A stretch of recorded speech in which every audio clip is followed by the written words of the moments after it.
palabra de Dios? Creo firmemente en mi corazón que la palabra de Dios debe ser una fortaleza fuerte en nuestro corazón. Sí, debe de ser una fortaleza.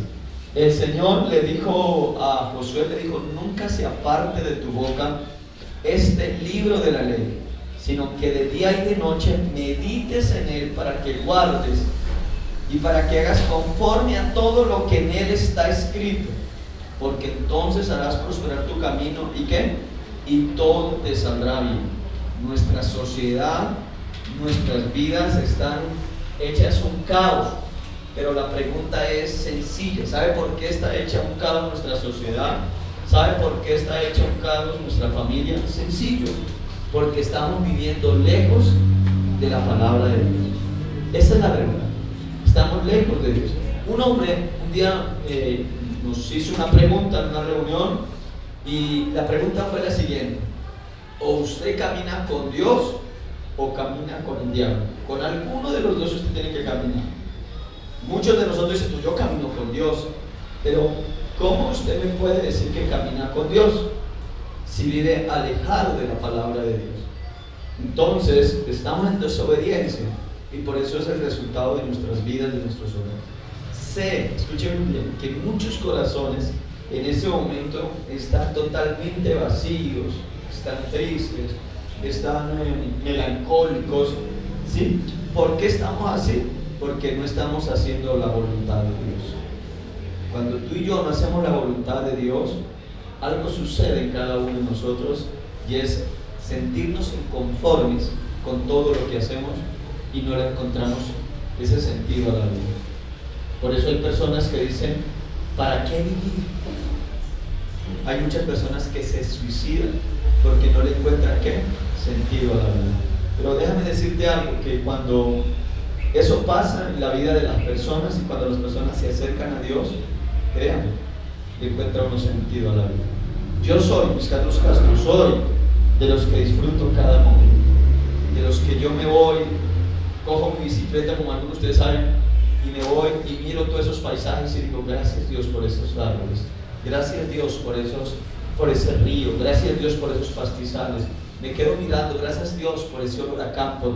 Yo a todo momento le vivo dando gracias a Dios, porque me siento muy privilegiado y amo la vida, amo lo que Dios ha creado, y veo que todo lo que Dios ha creado es supremamente hermoso, es maravilloso. Entonces vivamos la vida de esta manera. El tema que quiero tratar en esta hermosa mañana lo he titulado: el precio de la obediencia. ¿Cómo se llama? El precio de la obediencia. Creo que obedecer a Dios no es fácil, y les voy a explicar por qué no es fácil. Porque el mundo nos hace una oferta de vida, un estilo de vida, un estilo de pensamiento, y Dios, a través de su palabra, nos marca el camino, nos marca digamos, por dónde debemos de andar. Y nosotros muchas veces vemos el camino de Dios y decimos: es como muy difícil, es como más fácil lo que el mundo nos ofrece. Entonces muchas veces nosotros nos cuesta obedecerle a Dios porque vemos que es demasiado complicado obedecerle a Dios. Pero si Dios nos muestra un camino, si Dios nos deja una enseñanza a través de su palabra, es precisamente por eso, para que evitarte tantos problemas, evitarte tantos malos momentos o una vida totalmente desastrosa. Es lo que Dios quiere para ti. La Biblia dice en el libro de Jeremías, en el capítulo 29, el versículo 11, dice que los pensamientos de Dios son buenos para nosotros, para darnos el fin que nosotros deseamos. Miren tan maravillosa la palabra: el fin que nosotros deseamos. La Biblia también dice que en el plan de Dios no está que las personas mueran a temprana edad. Eso no está en el plan de Dios. Dios no quiere que las personas, dice que Dios quiere que cada persona cumpla sus días aquí en la tierra. ¿Me estoy haciendo entender? Entonces los planes de Dios son buenos para nosotros, pero muchos de nosotros, dice la palabra de Dios, que muchos de nosotros buscamos malos caminos. En el libro de Eclesiastés, capítulo 7, versículo 29, dice: Dios creó al hombre perfecto, lo creó perfecto, pero el hombre buscó sus propios males, sus propios caminos. Entonces, Usted y yo somos privilegiados porque estamos en este lugar y porque queremos escuchar la palabra de Dios y queremos pedirle a Dios que nos guíe. Ahora, no que nos guíe un hombre, sino que nos guíe ¿quién? La palabra de Dios. ¿Y qué es lo que vamos a hacer? Bueno, Señor, si tú nos dices que tenemos que hacer eso, pues lo hacemos, porque sé que eso es bueno para cada uno de nosotros. Amén. Entonces, ¿cómo se llama el tema? El precio de la obediencia. El precio de la obediencia. Y para eso quiero que vayamos al libro de los Hechos, al capítulo 5, libro de los Hechos, capítulo 5, y vamos a estar leyendo el versículo 12 en adelante. Libro de los Hechos, capítulo 5, el versículo 12. ¿Saben por qué se llama libro de los Hechos? ¿Por qué no le pusieron otro nombre? Se llama libro de los Hechos porque en el libro de los Hechos precisamente se empieza a relatar la historia del desarrollo de los apóstoles del Señor Jesucristo. Entonces se llama libro de los Hechos porque dicen, algunos teólogos dicen, fueron los hechos de los apóstoles del Señor Jesucristo. Y otros más espirituales, o no sé cómo decirlo, más avanzados, dicen, no se debería llamar el libro de los Hechos, debería llamarse el libro de los Hechos, sí, pero los hechos del Espíritu Santo. O sea, fueron las manifestaciones del Espíritu Santo a través de los apóstoles. Y aquí nos habla la palabra del Señor de cómo los discípulos del Señor Jesucristo, que creo que ustedes se acuerdan cómo le llamaban ellos. ¿Sí se acuerdan cómo le llamaban? ¿Cuántos discípulos tenía el Señor o cuántos apóstoles? 12, ¿cierto?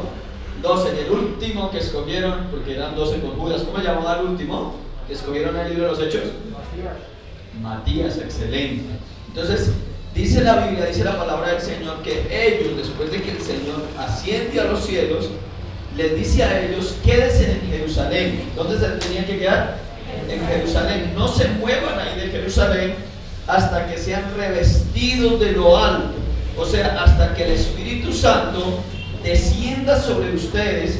Y cuando venga el Espíritu Santo y descienda sobre ustedes y sean llenos del Espíritu Santo, ustedes me van a ser testigos.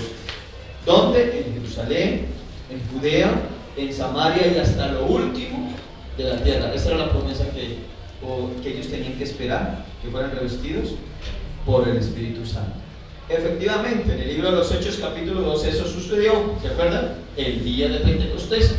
La Biblia dice que un día estaban orando a los discípulos del Señor ahí. Y dice la Biblia que descendió, vino con un viento recio y todos fueron llenos del Espíritu Santo. Unas características, ¿cuáles fueron? Dice la Biblia que unos de ellos empezaron a hablar en otras lenguas, en otros idiomas, y empezaron a transmitir el mensaje de Dios. ¿Qué empieza a pasar ahí? Empieza a pasar que no solamente empiezan a transmitir el mensaje de Dios, sino que Dios empieza a usarlos de una manera tan sobrenatural que empezaban a orar por los enfermos. ¿Y qué pasaba con los enfermos? Se sanaban. Entonces muchas personas empezaron a seguirlos a ellos. Muchos los seguían y cada día era más el número, más el número. La Biblia dice que grandes maravillas y grandes milagros eran hechas por manos de los apóstoles. Entonces al seguirlos mucha gente, pues lógicamente empezó a haber un problema en esa sociedad en ese tiempo. ¿Cuál fue el problema? La Biblia dice en el capítulo 5 de los libros de los Hechos, el versículo 17, dice la palabra del Señor. Entonces, ¿estamos ahí? Versículo 17, yo les había dicho 12, ¿cierto?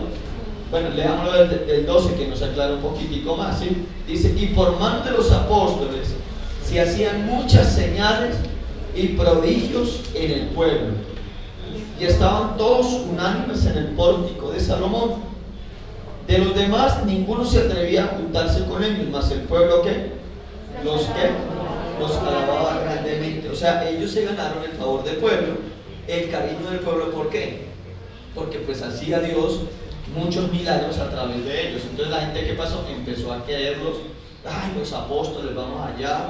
Dice la Biblia que el pueblo, que era grande, los que los seguían, y iba creciendo cada día el número de personas que los iban siguiendo a ellos. Dice la palabra del Señor, versículo 14, dice, y los que querían en el Señor aumentaba más, en gran número, así de hombres como de ¿qué? Como de mujeres. tanto que sacaban a los enfermos a las calles y los ponían en camas y lechos, para que al pasar Pedro, dice la Biblia, a lo menos su sombra cayese ¿qué? Sobre alguno de ellos. O sea, yo me quedo aterrado de cómo estas personas empezaron a amar de una manera tan sobrenatural al apóstol Pedro, a Juan, que eran los que estaban, nos relata la Biblia exactamente de ellos, y los querían. Dice, nosotros había personas enfermas, el papá va a pasar por ahí, al menos pongan el enfermo para que al menos la sombra de Pedro lo sanase, o el poder del Espíritu Santo que estaba en Pedro lo sanase. O sea, era algo maravilloso, era un privilegio poder acercarse uno al lado del apóstol Pedro, tocarlo, hacer algo así. Y la Biblia dice que cada día el número de ¿qué? De personas seguía, se aumentaba, se aumentaba. Pero la Biblia nos habla, dice la palabra del Señor, dice, y aún, versículo 16, y aún de las ciudades vecinas, y muchos venían ¿a qué? A Jerusalén trayendo ¿qué? Enfermos y atormentados de espíritus inmundos, y todos eran ¿qué? Pues era maravilloso. Eso era algo maravilloso. Ya sucedían milagros inesperados. La gente venía de diferentes ciudades. Vamos a Jerusalén, allá hay unos hombres que Dios los usa de una manera sobrenatural. Era algo supremamente maravilloso. Pero ¿qué nos dice la Biblia? Escúchenme bien, el éxito suyo es la envidia de muchos. ¿Es así o no es así? Si es así o no es así. Si usted va hacia adelante, entonces van a haber muchas personas que lo van a envidiar, que le van a decir, ah, está bonito ese carro, pero porque o sea, siempre se van a sentir como algo. Dicen, no, pero ¿por qué? La Biblia dice que habían entonces, en el versículo 17, entonces levantándose el sumo sacerdote y todos los que estaban con él, esto es la secta de los saduceos, se llenaron de ¿qué? Subraye la palabra celos. Diga a la persona que está a su lado, su éxito es la envidia de muchos.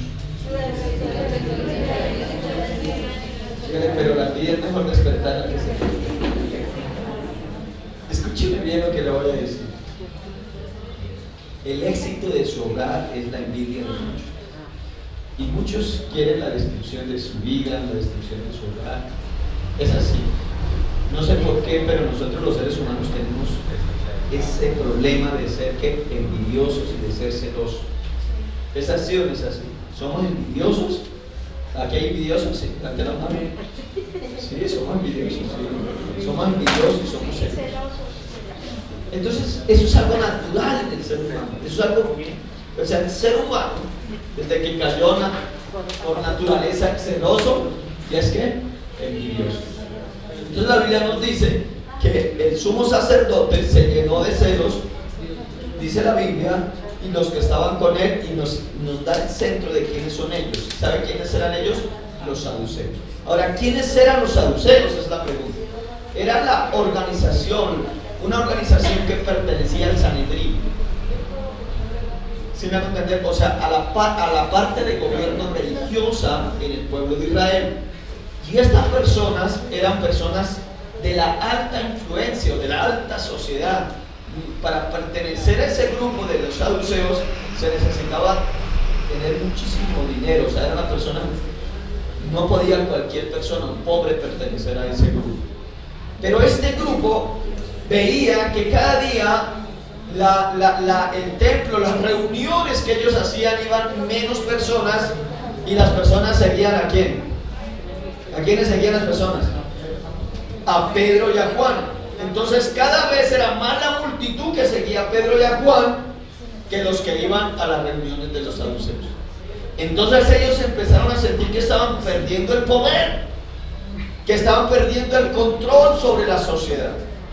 ¿Y ellos qué hacen? Dice la Biblia, se llenaron de ¿qué? De celos, y buscaron, como ellos tenían no solamente el poder religioso, sino tenían también de parte alianza con el gobierno, y dijeron, no podemos permitir que ese tal Pedro y que ese tal Juan sigan predicando, porque cada día son más las personas que lo están siguiendo a ellos, y nosotros nos vamos a quedar aquí sin nada. ¿Qué hacen ellos? La Biblia dice que ellos hacen un plan. Mire lo que dice la Biblia, dice, y en el versículo 18, y echaron mano a los apóstoles y los pusieron ¿dónde? En la cárcel. Ellos dijeron aquí así, vamos a ir vamos a meter a estos a la cárcel para que dejen de estar predicando, y con eso las personas no los van a seguir. Vamos a ponerlos allá para que no sigan predicando de ese tal Cristo. Pero ellos no sabían con quiénes. ¿Han escuchado la palabra aquí con la piel? Usted no sabe quién soy yo. Ellos no sabían con quiénes estaban metiendo, porque ellos pensaron que poniendo en la cárcel a Pedro y a Juan, la situación se iba a calmar. Escúcheme, se lo voy a decir en otras palabras, y lo voy a decir acá. Sí, yo sé que estamos transmitiendo por las redes sociales, pero lo voy a decir. La Organización Mundial de la Salud piensa que manteniendo a la gente encerrada, manteniendo a la iglesia encerrada, la iglesia va a dejar de avanzar. Mentira, la iglesia es cuando más va a avanzar. ¿Lo creen o no lo creen? Yo lo creo. Yo lo creo. ¿Sí? Entonces la iglesia, la humanidad, y detrás de todo esto, no quiero centrarme en esto, pero detrás de esto hay unos planes diabólicos. Créanme, hay unos planes diabólicos. Yo sé que algunos dicen el COVID está que mata gente, pero yo estoy seguro que más gente ha muerto por el chikungunya, por paludismo, por otras enfermedades que no les han puesto cuidado, y yo estoy seguro que algo sí está pasando en el mundo. Y que si hay una organización que puede poner de rodillas a los gobiernos, a la humanidad, se llama la Organización Mundial de la Salud.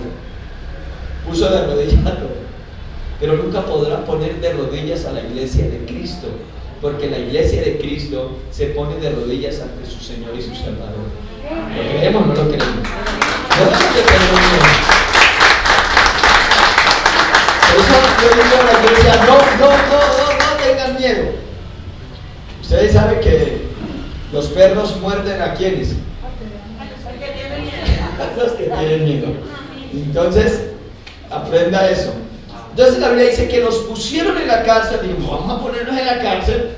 Pero ¿qué dice la Biblia? ¿Qué dice la palabra del Señor? Dice, y puestos en pie, dijo, perdóneme, versículo 18, y echaron a los apóstoles y los pusieron ¿dónde? En la cárcel. Versículo 19, mas un ángel del Señor, abriendo de noche, ¿qué? Las puertas de la cárcel y sacándolos, dijo, oye, maravilloso, ¿dónde estaban ellos? ¿Y qué hizo el Señor? Envió un ángel para que ¿qué? Para que los sacara, saquenos de allá. Y dice la Biblia, y habiendo, y dice, y puestos en pie, y dijo, y puestos en pie en el templo, anunciaban al pueblo todas las palabras de esta vida. ¿Qué pasó? Note que hay algo maravilloso. Los ponen en la cárcel y la Biblia dice que un ángel del Señor fue y los ¿qué? Y los sacó, y ¿qué les dijo el Señor? Vayan nuevamente al templo. O sea, los mandó nuevamente, vayan y prediquen nuevamente en el templo. Pero algo maravilloso sucede aquí, es que el ángel del Señor los saca y la guardia no se dio cuenta. Las puertas se abrieron y nadie se dio cuenta. Salieron, como dice el dicho popular, como Pedro por su casa, y nadie se dio cuenta. Con tremenda seguridad que Dios tenía, pero el ángel del Señor lo llevó por ahí. Yo creo que vendó los ojos de los guardianes y salieron como si nada. Porque para el Señor no hay nada imposible, y al Señor nadie lo puede detener y nadie lo puede cancelar, ni mucho menos su palabra, ni mucho menos a su siervo. Eso es más maravilloso. Dice la Biblia, el Señor dice, lo sacó y les dijo, vayan y sigan predicando todas las palabras de esta vida. ¿Qué estaban predicando? Las palabras de vida. Vayan y sigan predicando. Habiendo oído, dice la Biblia, habiendo oído esto, entraron de mañana, ¿dónde? En el templo. Diga conmigo, los apóstoles del Señor madrugaban. Diga, la iglesia del Señor madruga. ¿Sí? ¿Sí madruga? Cuando yo hablo de la iglesia del Señor, estoy hablando de ustedes y de mí. ¿Y a qué madrugamos? ¿Sí? ¿A qué madrugamos? Pastor, yo madrugo a las 9, 10 de la mañana. Usted llega, pastor. No, pero dice la Biblia, madrugaron a enseñar en el templo, vayan temprano. Ahora, ¿por qué quiere que madrugaron? O sea, ¿por qué se fueron temprano al templo? ¿Qué había en el templo? ¿Quiénes estaban en el templo? Si madrugaron era porque habían personas en el templo desde temprano, desde la mañana, estaban esperando oír la palabra de Dios. ¿No es así o no es así? Porque yo no creo que madrugaron a vaya y prediquen, pero si no hay nadie. Sí, habían personas en el templo ya esperando la palabra de Dios. Eso quiere decir que en el pueblo de Dios en ese tiempo había hambre, sed de la palabra de Dios. Ahora casi no hay sed, ¿cierto? Ahora casi no hay hambre de la palabra de Dios. Ahora uno toca decir a la persona, oye, te invito, te ruego que vayas a la iglesia. Y igual muchas personas vienen a la iglesia, pero casi rogados. Y si vienen a la iglesia, pastor, la Biblia dice, venid a mí todos los que están cansados y trabajados, y yo os haré descansar, pastor. Entonces yo llego aquí a la iglesia y descanso tanto que... ¿Se qué? Ay, está tan rico, que me duermo. Pero había sed de la palabra. Yo quiero escuchar la palabra. Y dice la Biblia que ellos llegaron ahí, dice la palabra del Señor. Y habiendo oído esto, entraban de mañana en el templo y enseñaban. Entre tanto vinieron el sumo sacerdote y los que estaban con él y convocaron al concilio y a todos los ancianos de los hijos de Israel y enviaron a la cárcel para que fuesen traídos. Pero cuando llegaron los alguaciles, no los hallaron en la cárcel. Entonces volvieron y dieron ¿qué? Aviso, diciendo, por cierto, la cárcel hemos hallado cerrada con toda seguridad y los guardas afuera de pie ante las puertas, mas cuando abrimos a nadie hallamos ¿qué? ¿Y por qué no los hallaron? Porque ya un ángel del Señor los había ¿qué? Sacado. Los había libertado. Y la persona que está a su lado, es el Señor quien puede libertarte y romper esas cadenas de opresión que hay en tu vida. ¿Cuánto lo creen? Díganle a la persona que está a su lado, es el Señor. Ahora usted me dice, mire, yo sé que en la medida en que usted sigue estudiando y vamos a poder entender, hay muchas cadenas que nos oprimen, hay muchas cosas que están en nuestra vida que nos tienen atados. ¿Qué más dice la palabra del Señor? Dice que no habían hallado a nadie adentro. Versículo 20, cuando oyeron estas palabras del sumo sacerdote y el jefe de la guardia del templo y los principales sacerdotes dudaban en qué vendría parar aquello. Pero viniendo uno les dio esta noticia: he aquí los varones que pusiste en la cárcel están en el templo y enseñan ¿a quién? Al pueblo. Bueno, detengámonos un poquito. ¿Qué estaban haciendo ellos? Enseñando al pueblo. Ahora le hago una pregunta. Si un ejemplo, vienen a mí aquí a la iglesia y nos dicen, ustedes dejen de predicar o nos los llevamos para la cárcel, preciso, nos llevan para la cárcel, ¿será que uno tiene ganas de volver a predicar? Yo creo que uno lo piensa, ¿cierto? Uno lo piensa. Pero ¿qué dice la palabra del Señor? Que los sacaron de la cárcel, o el ángel los sacó de la cárcel y ellos volvieron nuevamente de donde los habían cogido y se los habían llevado. Volvieron y pusieron el pecho. Aquí estamos nosotros y otra vez están enseñando lo que a ellos se les había prohibido. O sea, ¿cómo se llama el tema? El precio de qué. ¿Qué quiere decir ellos? ¿Por qué ellos, si usted lo ve, en cierta manera como que estaban infringiendo la ley? Porque el infringir la ley decía, o la ley de los sacerdotes era que si seguía predicando los iban a poner ¿dónde? En la casa. Pero ¿qué les había dicho el Señor? ¿Qué les dijo el ángel? Ve y sigan hablando estas palabras de vida que yo les he dado. Entonces estaban desobedeciendo a la guardia, o estaban desobedeciendo al concilio, a los saduceos, pero estaban ¿qué? Obedeciendo a Dios. Entonces, cuando yo hablo del precio de la obediencia, muchas veces, escúcheme bien, tenemos que desobedecer, rebelarnos contra cosas que nos impiden avanzar en el reino de Dios, por obedecer a Dios. ¿Qué dice la palabra del Señor? Dice, entonces fue jefe de la guardia con los alguaciles y los trajo sin violencia porque temían ser apedreados por el pueblo.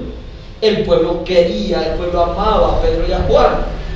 Así que se van y los traen suavemente. Camine, mi amigo. Es como cuando lo atracan a uno. Yo no sé si a usted lo han atracado, Pero de esas maneras que lo atracan a uno y que nadie se da cuenta. Que lo abrazan a uno y le ponen el cuchillo y le dicen a uno, no diga nada, no diga nada, ¿sí? Vaya bajando el yuno y lo roban a uno. Y cuando no me robaron, ¿sí? No, pero yo vi que iban abrazados. ¿Sí lo han visto? Miren, sucedió, yo creo que ustedes han visto, alguna vez vieron por las noticias de un hombre, un violador, que cogió a una niña, llegó a un parque y cogió a la niña y le dijo, vamos mija. Y llegó y cogió a la niña y la alzó y la niña, suélteme, y la niña gritaba que lo soltara, suélteme, suélteme. Y ya le decía, ya déjese rebelde, vamos, que me suelte. Y la niña, y todos pensaban, pues es el papá. No era el papá. El hombre se portó muy divinamente, que alguien diría, ese es que, es el papá. O sea, no presentó sospecha. Y se llevó efectivamente a la niña, delante de todos, la violó y la mató. Estos hombres usaron de esa astucia. ¿Cuál era la astucia? Caminen, dice, delante del pueblo. No los llevaron con violencia, sino los llevaron así muy amigablemente. Vamos, Pedrito, Juan, ¿y cómo les ha ido? Excelente, ¿cómo los quiere la gente? Vamos, mijito, vamos. Y se los llevaron, dice la Biblia, que los llevaban ante los saduceos. ¿Qué dice la palabra del Señor? Cuando los trajeron, los presentaron en el concilio y el sumo sacerdote le preguntó, diciendo, versículo 28, no os mandamos estrictamente que no enseñase en ese nombre, y ahora habéis llenado a Jerusalén de vuestra doctrina y queréis echar sobre nosotros la sangre de ese hombre. Tres cosas que yo veo aquí que suceden. Ellos le dicen, no le hemos ordenado que no hablara más de ese nombre. En pocas palabras, no le hemos ordenado que no hable más de Cristo, le estaba diciendo. ¿Qué pasó que ustedes siguieron hablando de Cristo? No le hemos dicho que no hablen de Cristo. Escúchenme bien, porque el diablo quiere mantenerte a ti callado de que no hables de Cristo. Porque al diablo le conviene que la gente no conozca a Cristo. Porque si la gente conoce a Cristo, se convierte en un problema para el diablo. Si usted no ha conocido a Cristo, no hay ningún problema para el diablo. Usted vive tranquilo porque es aliado del diablo. Entonces, ¿qué dice la Biblia? La Biblia dice que ellos le dijeron, no te hemos dicho que no hables más de qué, en ese nombre, o sea, que no hable de Cristo. Diga a la persona que está a su lado, es necesario que usted hable de Cristo. Miren, los apóstoles dijeron, no podemos callar, no podemos dejar de hablar lo que hemos visto. Y dijo el apóstol Pablo, ay de mí si yo, ¿qué, hermano Eli? Si yo no predico el evangelio. Ay de usted, ay de mí si no predicamos el evangelio. Porque el Señor nos va a pedir cuentas. Ellos obedecieron a pesar de todo lo que estaba aquí en contra. O sea, el precio de la obediencia muchas veces requiere que nos metamos en problemas. Dice la Biblia que ellos le dijeron, quédese callado, no hable más, te hemos prohibido que estrictamente que hable en ese nombre. El enemigo le dice a usted, no hable de Cristo, y usted muchas veces se queda callado. ¿Cuántas personas de sus vecinos, de su familia, saben que ustedes son cristianos? Hay muchos de nosotros que no hablamos y nos conviene callar. Pero tenemos que seguir hablándoles y tenemos que seguir orando hasta que un día nosotros los veamos a los pies del Señor y podemos decir, he logrado mi tarea, he predicado la palabra del Señor. Ellos, el sacerdote les había mandado decir estrictamente que no hablaran más de ese nombre, pero también que les dice, y ahora habéis llenado a Jerusalén de vuestra doctrina. Es el segundo punto. ¿No les parece algo maravilloso, algo supremamente hermoso, que su familia, su vida sea llena de la doctrina de Cristo? Ellos reconocían y le estaban diciendo a dos hombres, a Pedro y a Juan, ustedes han llenado a Jerusalén. ¿Cuántos sabemos acá? Aquí habemos más de dos hombres, aquí habemos muchos más. Pero no estamos llenando nuestra ciudad, no estamos llenando nuestro barrio, no estamos llenando a nadie de la palabra de Dios porque nos estamos quedando callados. Dos hombres se encargaron de llenar una ciudad de Cristo, de la doctrina de Cristo. Y tercero, dice el sumo sacerdote, les hace esta pregunta y les dice, mire lo que dice la palabra del Señor: ¿y queréis echar sobre vosotros la sangre de ese hombre? Sí. Tenían primero prohibido hablar de Cristo. Segundo, habían llenado la ciudad de Cristo. Y tercero, estos hombres tienen que decirnos al apóstol Pedro y Juan, les dice: ustedes, señores, ustedes saduceos, fueron los que crucificaron al Señor y Salvador Jesucristo. En pocas palabras les está diciendo: ustedes son culpables, ustedes fueron los que crucificaron al Señor.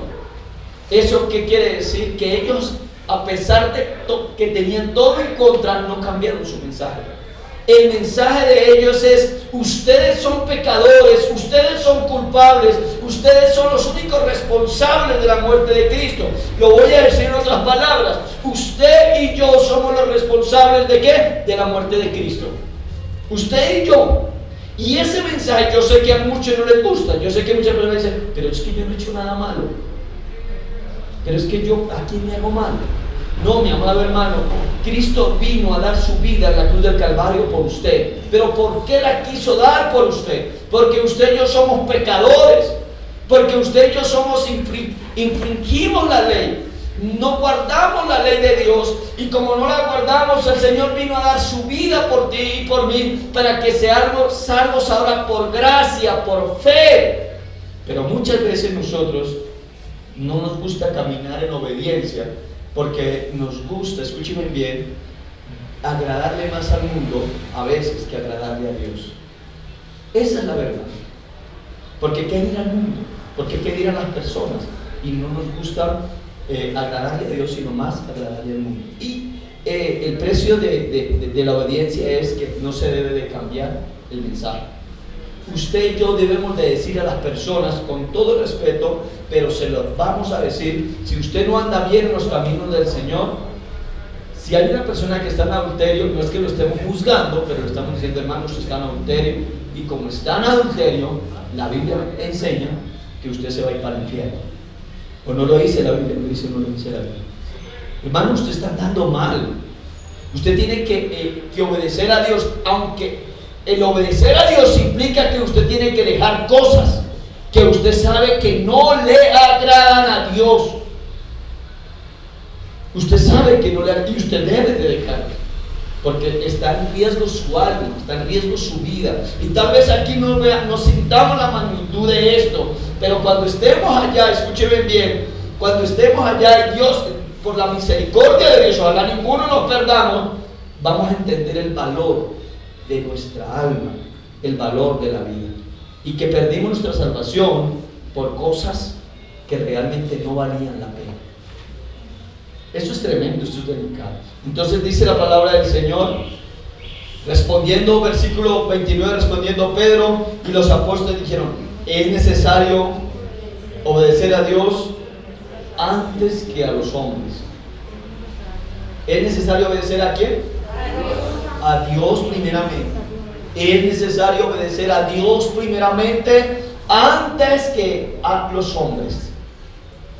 Puede hacer que usted, su obediencia a Dios, te aleje de amistades. Puede hacer que tu obediencia a Dios te deje sin amigos. Pero es que yo no entiendo. Por ejemplo, en mi vida personal, cuando yo no obedecía a Dios, yo tenía supuestamente amigos de farra, amigos de tomata, amigos de esos amigos que caminen chino, que todo bien, que no sé qué, que me gastaban la borrachera. Pero cuando yo necesitaba para el mercado, présteme, ninguno me prestaba. Cuando yo tenía problemas, no había ninguno por ahí. Y eran mis amigos supuestamente. Eran a los que yo más dedicaba tiempo que a la misma casa, a la misma esposa, a los mismos hijos. Pasaba más tiempo con ellos, pero nada me daban. Lo único que me daban era cerveza, tomatas, problemas. Y cuando ellos supieron que yo empiezo a caminar con el Señor, todos se fueron retirando. Pero ¿qué hace Dios? algo que hace Dios es esto, que cuando tú y yo llegamos a los caminos del Señor, el Señor nos empieza a alejar las personas que nos llevaban a nosotros con la doble, como nosotros decimos. ¿No les parece lo maravilloso? Eso es maravilloso. Dios empieza a alejar a esas personas que no le convienen. Aunque no le estoy diciendo que usted llegó a la iglesia y ahora el Señor lo rodeó a usted de personas maravillosas. Usted llega y dice, ay Dios, todos los hermanos son maravillosos en la iglesia. Sí, es una gran bendición. Pero el Señor nos manda a nosotros a no confiar en los hermanos también. ¿O no es así? ¿Aló? Si es así o no es así. Usted no puede llegar y decir, ay pastor o el líder de la iglesia, hágame un favor y me cuida a la niña unos 8 días al que me la tenga ahí. Eso pasa, mis amados hermanos. Nosotros tenemos que ser también astutos. O sea, comprendiendo, no ser uno, ay, sí, no todos son santos. Porque eso pasa en la iglesia, que muchos se aprovechan. No, es que los de la iglesia son santos. No, los de la iglesia son los más peligrosos. En serio. Va a tener cuidado, hermanos. Entonces Dios nos ha puesto es que nosotros confiemos en el Señor, que confiemos en su palabra, y su palabra nos enseña a no ser ¿qué? Confiados. Y también Dios nos da a nosotros algo que se llama esa palabra de ciencia, donde Dios me permite a mí confiar en X persona, al saber el espíritu que se mueve en X persona. Voy a contarles algo acá, y no es porque esté aquí mi hermano Eli, pero yo le doy gracias a Dios por la amistad de él. Yo veo que es una amistad muy sincera. No solamente es amistad sincera, sino que yo siento que él está conmigo a las que sea, y que también le duele cuando me duele algo a mí. Sucedió esta semana, que fue la semana pasada, estábamos en la casa y yo tuve un perrito en la casa, un perrito muy hermoso, lo llamábamos Jack, mi Jack, y el perrito me quería más que todo a la familia. Yo llegaba a la casa y el único que movía la colita era él, no hallaba cómo saludarme, y llegaba y miraba a los demás y los demás estaban como bravos. Entonces sentía que el que se interesaba por mí era mi perrito. Pero las cosas de la vida que pasan, un día ya mi perro ya empezó a hacer estorbo ahí en la casa, pues sí, o sea, era maleducado, igual que el dueño. Entonces mi esposa dice, no, tocó sacar al perro, tocó regalarlo. Bueno, se llevaron a mi perro, lo dimos en adopción. Se llevaron a mi perro. Entonces estábamos ahí con el hermano Eli, estaba mi esposa, y hay una canción que me hace recordar mucho a mi perro, que es creo que es de Pedrito Fernández, de un perrito que se va buscando al amo por todos lados hasta que llega y lo encuentra, y cuando ya lo encuentra me encuentra muerto. Entonces me hacía recordar mucho a mi perro. Yo dije, por favor, esa canción me hace recordar a mi perro y todos, sí, quiten esa canción, y yo, mi perro, pero de un momento a otro empecé a llorar. Mi perro, mi ya, ¿dónde andará? Y lloré, me dio dolor en mi corazón. Sí, mi perro. Cuando yo volteo a mirar al hermano Eli, también se le vinieron las lágrimas. Y yo, ¿por qué llora el hermano Eli por mi perro? Yo creo que el hermano Eli diga, no, pues el hombre está llorando por el perrito, qué dolor, qué tristeza que le haya quitado el perro. Pero uno se da cuenta que hay una amistad sincera, que le duele lo que le duele a la otra persona. Y yo decía, Señor, en cosas tan simples como esas, que podríamos decir si son simples, hay una persona que está conmigo, que le duele lo que uno siente. Y eso es lo que Dios hace. Dios a uno le da amigos, le aleja a esos amigos que no le conviene supuestamente, y empieza a darle personas. O sea, cuando yo hablo del precio de la obediencia, estoy diciendo que por usted obedecerle a Dios, muchas veces tiene que empezar a dejar que personas que no te convienen, y Dios sí te dará a ti, escúcheme bien, verdaderos amigos. ¿Lo creen o no lo creen? Entonces, ¿qué más dice la palabra del Señor? Dice la palabra del Señor que no solamente los pusieron en la cárcel, sino que ellos tuvieron que vivir sus vidas en peligro constantemente. Alguien dijo una palabra muy sabia, es la siguiente: nuestra vida es un riesgo, o no es un riesgo. Todos los días nuestra vida es un riesgo, y muchas veces nosotros no asumimos riesgos, nos da miedo los riesgos. Pero lo dijo una persona más sabia, dijo, más bien es un riesgo vivir la vida sin riesgos. Es un riesgo vivir ¿qué? O sea, ¿qué quiero decir con esto? Lo que quiero decir es que muchas veces uno llega y dice, no, yo no me arriesgo porque qué será, qué dirán, no me arriesgo porque esto obedecer a Dios es bastante difícil. Una persona que diezma, una persona que ofrenda, lo primero que se va a encontrar en la casa es, usted es un bobo, ¿cómo se le ocurre llevarle la plata al pastor?